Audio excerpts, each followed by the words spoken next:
For all the success and spin put on the Apollo moon missions in the late 1960s, NASA has never fully answered the question, why have they never returned to the moon? Some ex-NASA employees know the answer, and that is that the moon is crawling with aliens.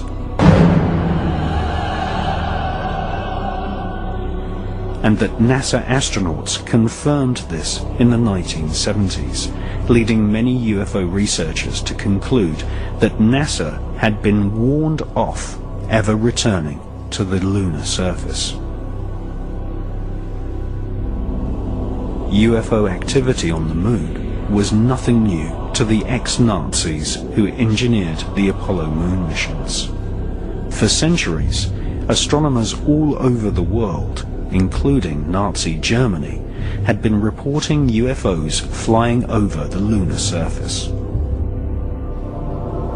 The Lunar Anomalies Report was commissioned by NASA in the years preceding the famous Apollo missions in the late 1960s. For more than 3 years, NASA financed several research scientists to collate a catalogue of anomalous lights which had been reported on the lunar surface by leading astronomers and scientists since the Elizabethan era. In 1968, the public version of the NASA research was published under the title Document R277. This public version of NASA's survey of lunar UFOs included nearly 600 strange events which took place between the years 1540 and 1967. This official NASA catalogue of strange lunar UFOs included reports from some of the world's most famous astronomers. For example, NASA included a report from the brilliant French astronomer Gian Cassini, who reported seeing a white cloud hovering over the lunar surface in 1671. Another report suggested that the moon had an atmosphere when 2 astronomers reported lightning above the lunar surface on May the 18th, 1787. Just 1 month before, in the same year, 1787, the man who discovered Uranus, one of the pioneers of modern astronomy, Sir Frederick William Herschel, claimed to have observed several bright lights traversing across the lunar surface. Small luminous orbs of light, commonly referred to as luminosities, have been reported on more than 200 occasions. In February 1877, a streak of white light was observed for more than 1 hour. On April the 23rd, 1915, a beam of light was seen inside the Clavius crater. One of the UFO hotspots on the lunar surface is the Plato crater, where literally dozens of luminous orbs of light have been reported by astronomers. In addition to luminous UFOs on the lunar surface, NASA recorded the existence of mysterious shadows. In 1882, near the Aristotle area of the lunar surface, several dark shadows were seen. On September the 13th, 1959, astronomers were unable to photograph the Lithro area of the lunar surface due to a large dark mass obscuring the terrain. And on September the 11th, 1967, Canadian astronomers reported a black cloud with violet edges floating across the Sea of Tranquility, the exact area chosen by NASA for the first Apollo moon landing in 1969.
Previous to the publication of the anomalous lunar report, in 1965, NASA launched Operation Moonblink, a project involving top observatories all over planet Earth. NASA's goal was to collect data on the large number of luminosities seen flying over the lunar surface. Operation Moonblink also investigated various large structures which had been photographed by unmanned NASA satellites.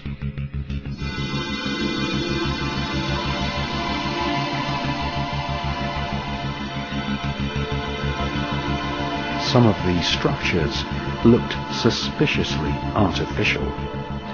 In 1953, the science editor of the New York Herald Tribune had reported seeing a 12-mile-long structure, possibly a bridge, on the edge of the Mare Crisium crater. This structure could have been caused by volcanic activity. British astronomers Dr. H.P. Wilkins and the presenter of the world's longest-running TV series, The Sky at Night, Sir Patrick Moore, both confessed that the so-called bridge in the Mare Crisium crater had just popped up from nowhere. In preparation for the NASA Apollo moon missions, Orbiter 3 was dispatched to take photographs of some of the moon's most interesting structures. In the Uckert area of the moon, a large vertical structure stands proud of the lunar surface. It has been nicknamed the Shard. Another curious object photographed by Orbiter 3 is the so-called tower, which some astronomers claim is over a mile thick and could be 5 miles high.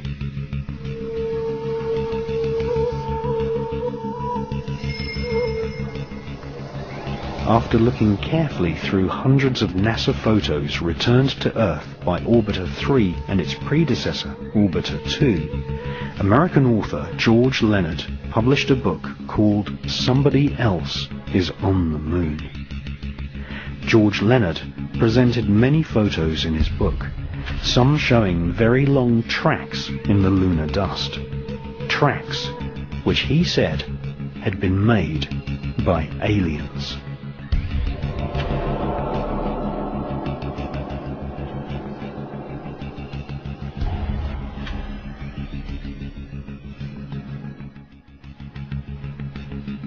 Sightings of UFOs flying across the lunar surface are still going on to this day. In Japan, amateur astronomers have videotaped spherical luminosities using celestron telescopes.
NASA's investment in studying UFOs on the Moon was money well spent.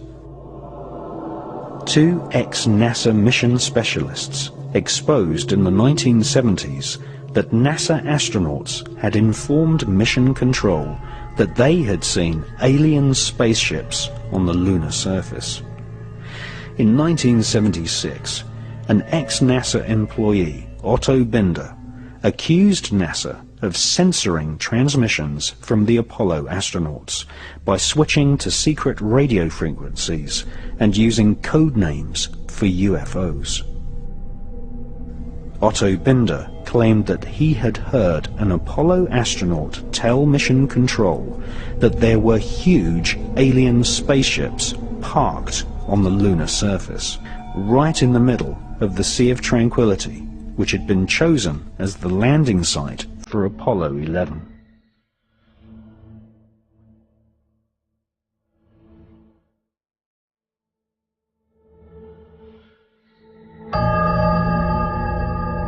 It's one small step for man, one giant leap for mankind.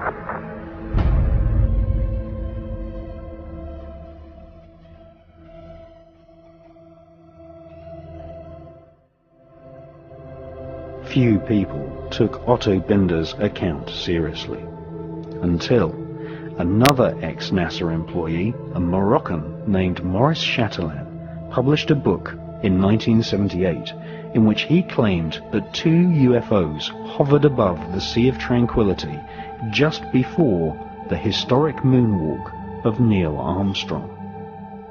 Maurice Chatelain was a NASA insider. He invented many of the radio and radar communication systems for the Apollo missions.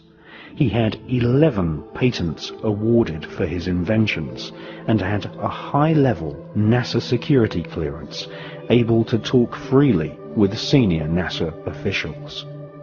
In his book, he quoted radio transmissions between Apollo astronauts and Mission Control.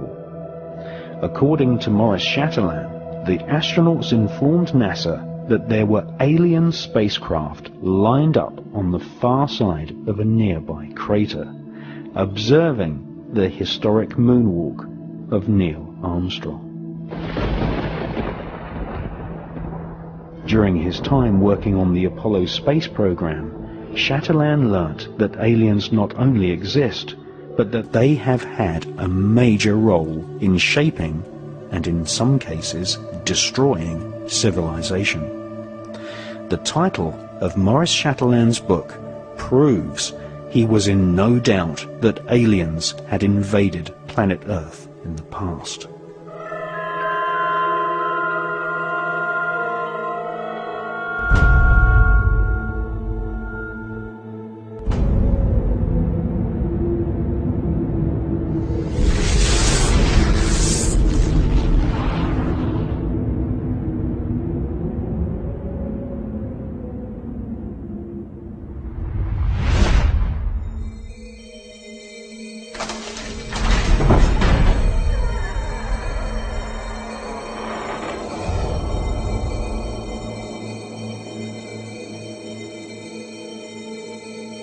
If you study the legends of the North American shamans, the mythologies of ancient Europe, the creation histories of the Australian Aborigines, or the ancient Vedic texts of India, and especially the Sumerian clay tablets from ancient Iraq, we find that all great civilizations on the face of planet Earth tell one similar story.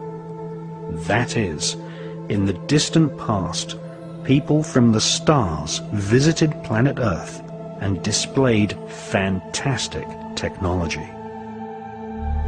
Sometimes they genetically engineered humans. Sometimes they directly interbred with humans.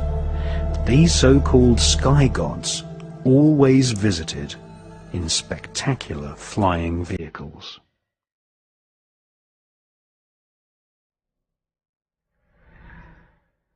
And the watchers from the sky saw the daughter of man were beautiful. and they bred with them. And the children were giants, who become rulers, not of human flesh. They were called the Nephilim.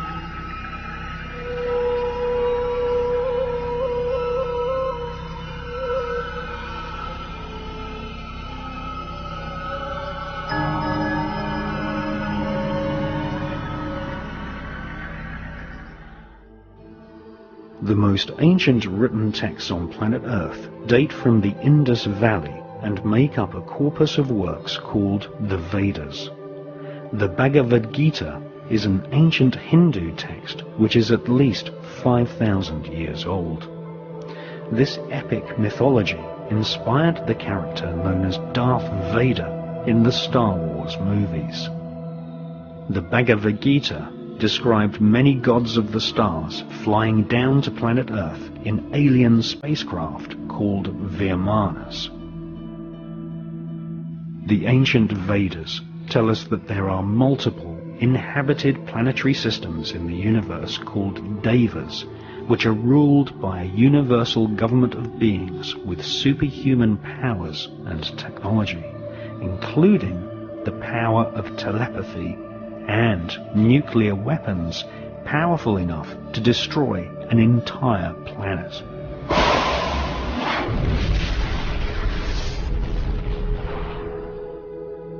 The Hindu legends tell us that the Vimanas were like flying saucers, which had stealth technology, able to make themselves invisible, and were able to detect enemy craft at great distances using a form of psychometric radar.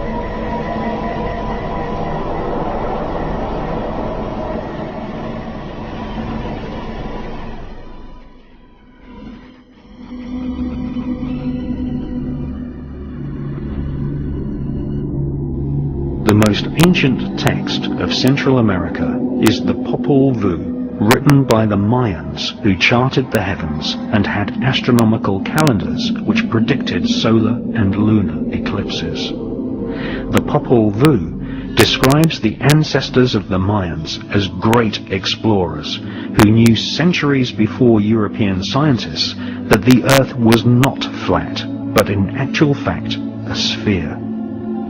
The Popol Vuh mentions a great god-king called Quetzalcoatl, who is depicted as a flying serpent.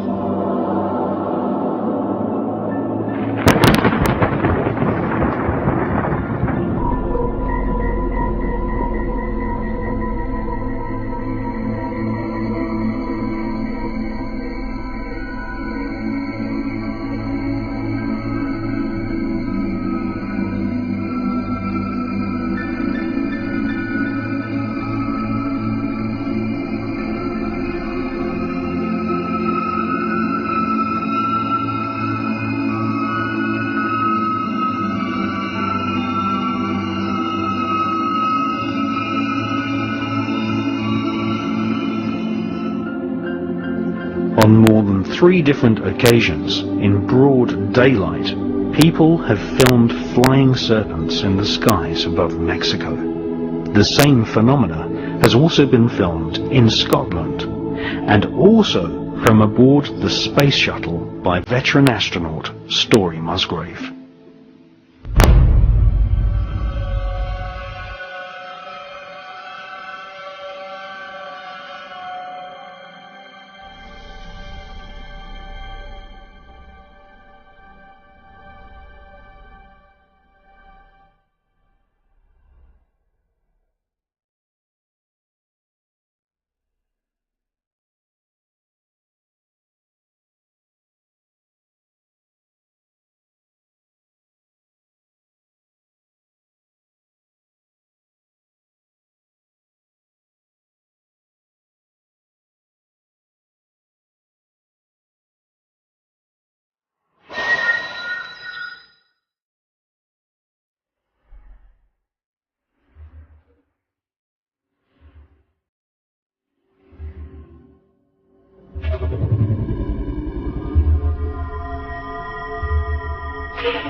These flying serpents have often been seen surrounded by spherical UFOs, which are often metallic in appearance.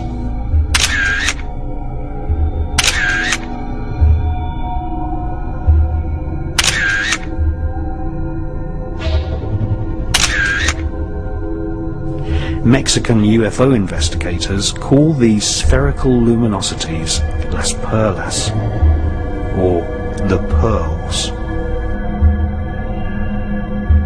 These pearls of the sky are mentioned in ancient Tibetan scriptures. More than one leading Tibetan author suspects that these spherical UFOs are actually alien probes monitoring the evolution of mankind.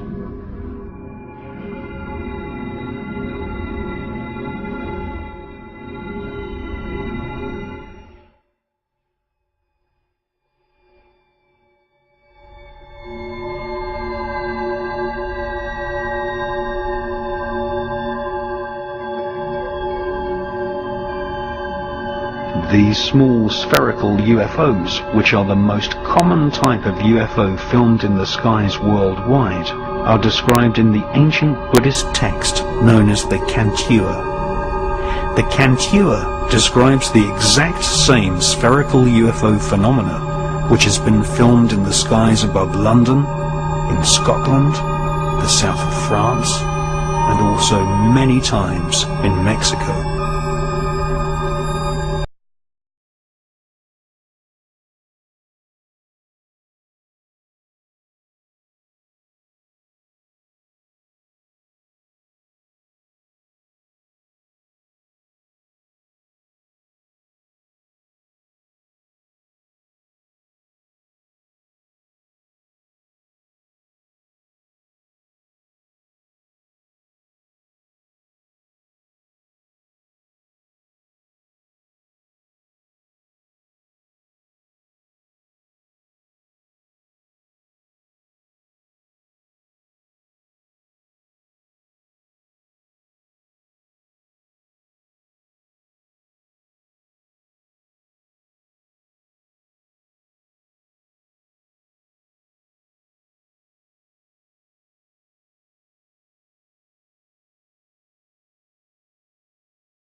According to self-styled Tibetan mystic and British author Cyril Hoskin, Tibetan Lama Mingyar Donga told disciples that a group of Tibetan lamas had established communication with space gods who said that they were watching Earth in the same way as humans watch animals in a zoo.